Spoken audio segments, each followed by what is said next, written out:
been close to 8 years since I moved from Nigeria to America, and do I regret, living here for almost 8 years? My answer is no. But is there some things that I wish I don't want to experience living in America? Yes. As an American Zulu person, to help you better understand what colored people are is to understand what Creole people, like Louisiana Creole people, are. When I first moved here, I just thought everybody was being really fake and unkind to me, because why wouldn't you be honest with me if something is wrong or you're noticing something? Like, you're helping me out if you tell me. But people just feel so much shame here about everything, honestly, that it's really, really hard, in my opinion, to deeply connect with people here, because everyone is kind of like, oh, like, let me not tell them how I actually feel, or let me not be honest with the situation. And I just can't be close with you if I can't be honest with you. And in a lot of ways, I've also felt like misunderstood in communications, because people think that I'm just being really mean. There's something that even after living in the US for 8 years that I just can't get over, and still gives me intense culture shock. For context, I'm originally from Nigeria, and before moving to the US, I lived in Senegal and Jamaica. And something very specific about these cultures, more so Jamaica and Nigeria, is we're very passionate and expressive about how we communicate with each other. And also, we are very honest, because honesty is considered kindness in our cultures. That is not the case in the United States.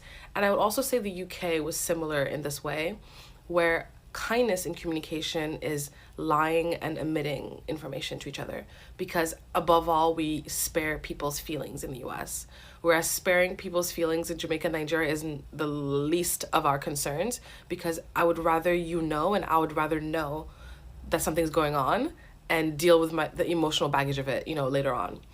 And so I've struggled with this, because when I first moved here, I just thought everybody was being really fake and unkind to me, because why wouldn't you be honest with me if something is wrong or you're noticing something? Like, you're helping me out if you tell me. But people just feel so much shame here about everything, honestly, that it's really, really hard, in my opinion, to deeply connect with people here, because everyone is kind of like, oh, like, let me not tell them how I actually feel, or let me not be honest with the situation. And I just can't be close with you if I can't be honest with you. And in a lot of ways, I've also felt like misunderstood in communications, because people think that I'm just being really mean. And I'm just like, I come from a culture where we intensely roast each other as a form of love. If I'm roasting you, it's because I genuinely care about you, and I mess with you, and I feel like you can handle it. And I understand, like, when I'm coming to a new country and a new culture, I need to be the one that adjusts and assimilates. And I have in many ways. Like, I've very much so toned down my natural way of responding and expressing with people. Like, many times people have been like, you're being too loud, or, oh my gosh, like, you're being, like, are you mad? Like, why are you talking so intensely? And I'm just like, I'm just passionate. And like, I've had to adjust that a lot here, and it makes me sad, because I feel like I can't really fully express myself, because I'm always toning myself down so people don't think like something bad is happening. But I'm like, let's just be free. So I've been living in America for a minute. So I'm going to talk about some of the cultural shocks that I just have experienced or just don't understand. The first one is this country has no home affairs. Coming from South Africa, we have home affairs. You go to one specific place if you need documents. Here, if you need a passport renewal, you have to go to the post office. Some certifications, you have to go to the library. Some you have to go to a government office. It's just so confusing. I'm constantly like, I needed to get something certified, and I had to ask my American friends, because I was like, where do you guys go for this? Because there's no home affairs. The second thing that I found is like a bit, not confusing. I love it here, don't get me wrong, but in South Africa it could become a problem if I do this when I get back, is when the robot or the traffic light is red, you can still turn right if you're turning right. You just have to look and make sure it's clear to turn right. It's not illegal, it's actually legal, so you won't get a ticket. But I'm just so used to back home, when it's red, it's red. You stop, you wait until it's green again. But here you can go. The next thing is they don't have fences here. Like, some places they will have, some houses will have some fences. It's the small white picket fences, but most of the time it's for dogs. It's not really common. I think I saw a fence in this country after 2 years when I went to Vegas. I was like, oh my gosh, some of the houses, they had fences because it's closer to the road. And I'm talking about like height where like you can hide, a whole human can hide behind it. I've seen fences obviously where it's like the little white picket fences as I mentioned, but they don't really have fences here.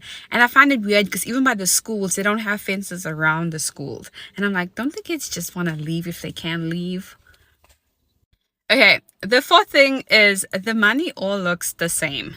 So when I say the money, I'm talking about the paper money, the notes. All the notes are like green and white. They're $1.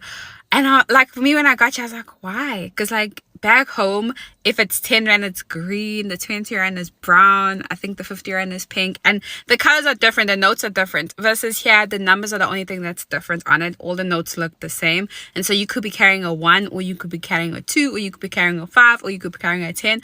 But it's all the same color. It has the same thing. It has one of the presidents. I forgot who. And then lastly, number 5, and I'm not saying every state does this, but it's more common here.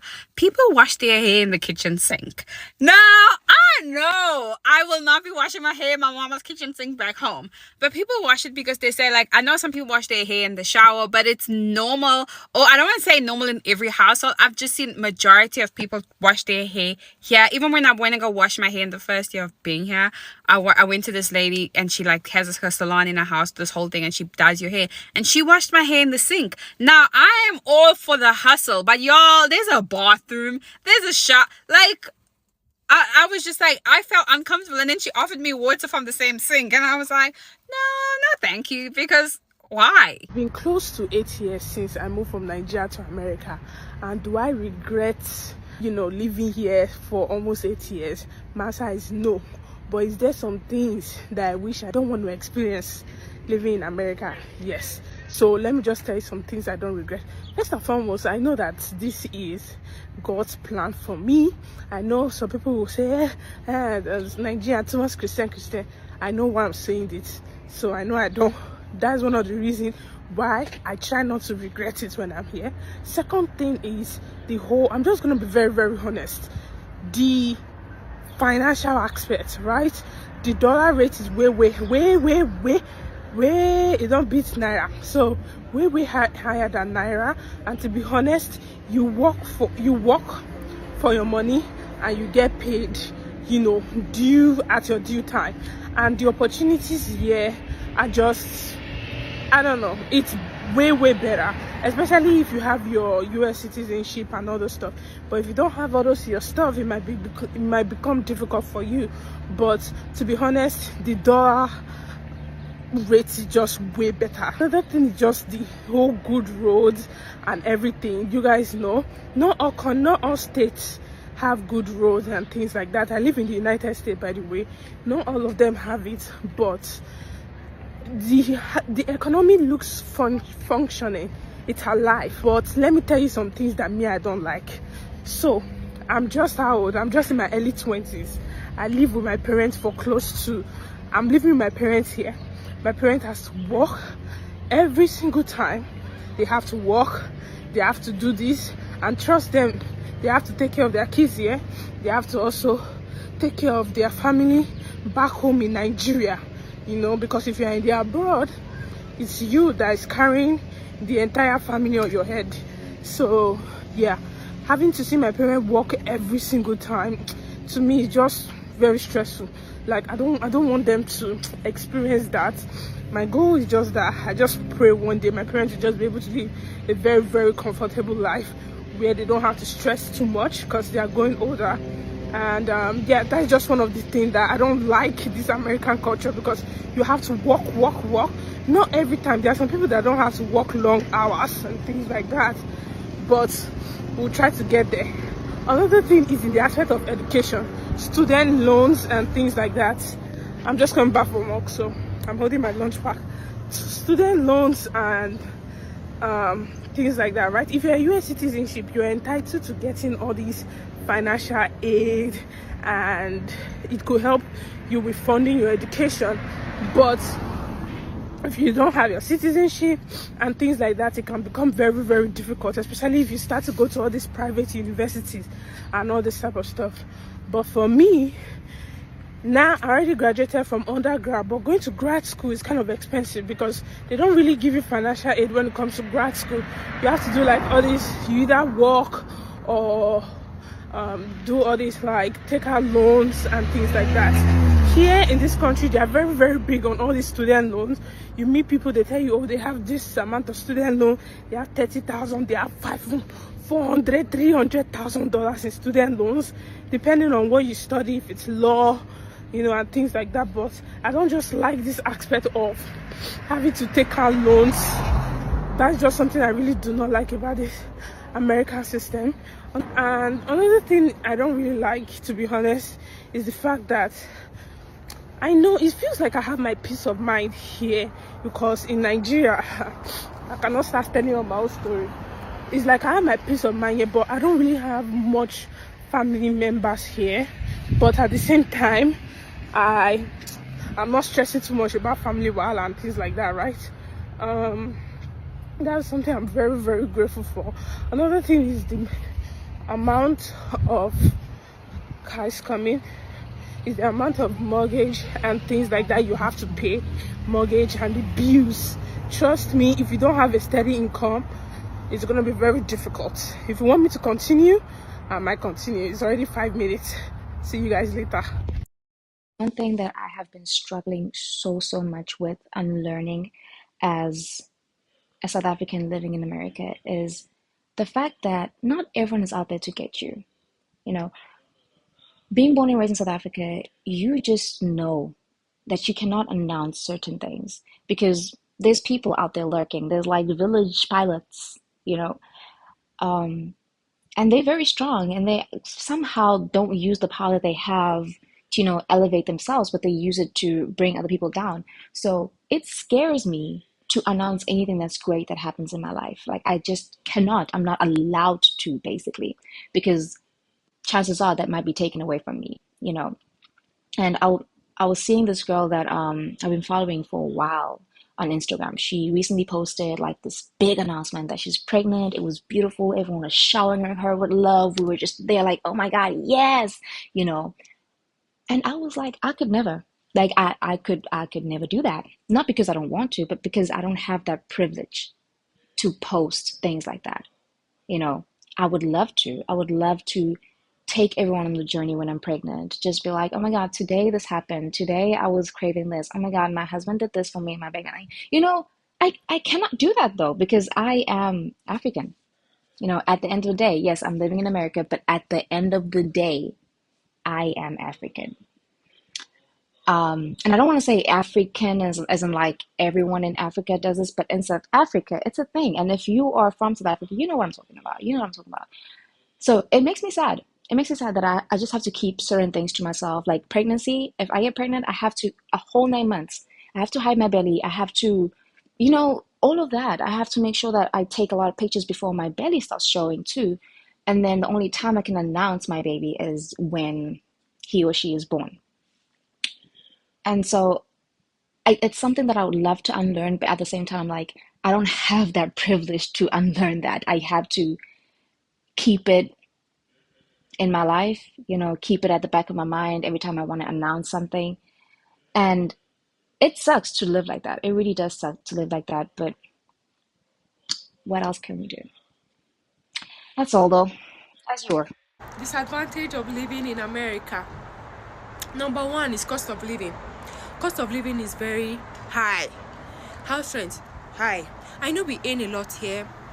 We earn in dollars and all that, but it's high. You might be earning $3,000 in 2 weeks, or $1,000 in 2 weeks. Your house rent might be $2,000, or your house rent in a month might be $4,000. It depends on when you want to live, but cost of living is high. Food is expensive, and they're not good food. Let's not even go there.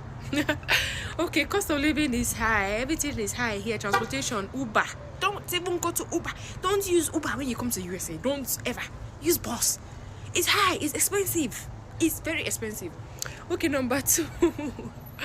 Number two disadvantage is healthcare is expensive too.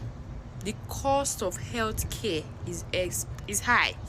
You go to the hospital for one thing, maybe for check-up. In fact, before you even go to the hospital, you need to make a reservation. It's not like Nigeria where you can just walk into the hospital like that. If you walk into a hospital, they will charge you for emergency. Hey, and you don't want to know that emergency price, my dear, it's high. If you go to the pharmacy, CVS or anywhere to buy drugs, high. Okay, so number three disadvantage is social issue. Okay, so I mentioned this in my previous video, but somebody was attacking me. I mean it. Nobody send anybody papa for here. They don't care. Even blacks, even your fellow black, they don't care. See, we care for ourselves so much in Africa or in Nigeria more than this country. I promise you, in the USA, I no go talk too much on this one. Nobody send you. If you like, they die for your apartment. They go to see a movie, they shout. They don't go come. Oh. Nobody go come for your rescue. Okay, so number 4. What is number 4? Number 4 is the fact that food is not real here. I know the way we eat organic in Nigeria, chicken, organic. In fact, the chicken say we rear for house. They're not organic food here. Okay, some are organic, but the ones that are organic very expensive, and then the ones that are not organic are cheap because they're not good food. That's why everybody is sick here. I will not say too much on that one. Then number 5 disadvantage is the weather. Oh my god, it's good if you get used to it, but if you're just coming winter, as I'm speaking to you, the weather here, I'm so cold. I know in Nigeria we have a matan. As an American Zulu person, to help you better understand what colored people are is to understand what Creole people, like Louisiana Creole people, are. So colored people in South Africa are like a white man raped a black person, created a mixed child, and because of the apartheid, that privilege that came with being fairer skinned, similar to in the United States, those colored people, and just the same as Creole people, ended up continuing to create with their own kind. And they have their own like traditions, their own culture, their own what have you, the same as Creole people of like Louisiana. Just a simple mixed person is not going to be Creole, right? You're mixed, but Creole is a culture, just like mixed people in South Africa. Like you have a black mother and a white father. You're not going to be considered colored because it's its own culture. It's a long line of mixed people with their own culture and their own privilege that came with being colored, especially during the apartheid. Just like there's a privilege that fair-skinned people or Creole people, well, fair-skinned people, yes, and Creole people that are fair-skinned have. I hope that helps. If you're ever in South Africa, definitely go to a Checkers and get you some fish, and then get the lemon pepper on the fish, and then allow them to squeeze the lemon juice on it. It is just the most amazing. It's so good. It's so juicy.